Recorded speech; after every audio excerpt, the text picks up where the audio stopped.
Bertempat di JG Center di Jalan Insinyur Soekarno dilaksanakan event Banteng Ride Tour Deli Kupang dengan rute 139 km.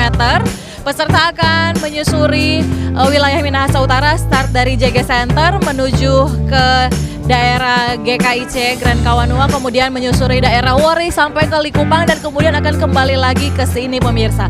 Selain Tour Deli Kupang, ada juga peserta yang mengikuti Trap the Minute hanya menyusuri 30 km, menyusuri daerah sekitar JG Center dan akan kembali lagi finish di sini. Untuk selengkapnya acara ini, mari kita ikuti liputan berikut ini.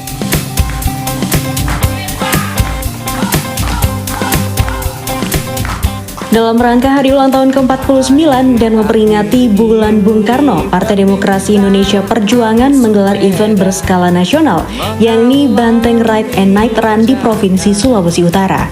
Bertempat di JG Center Desa Matungkas, Kecamatan Dimembe, Kabupaten Minahasa Utara, ratusan peserta ride berdatangan untuk bersiap mengikuti tur sejauh 139 km mengitari Kabupaten Minahasa Utara, diantaranya Kecamatan Wori, Likupang Barat, Likupang Timur, dan kembali ke JG Center.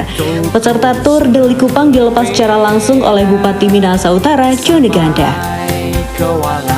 Tentunya kita harapkan kegiatan ini juga dilaksanakan dalam rangka memperingati Bulan Bung Karno, agar kita tetap selalu menggelorakan semangat Bung Karno sebagai Bapak yang memerdekakan negara kita, dan semangat ini akan kita jaga sampai selama-lamanya.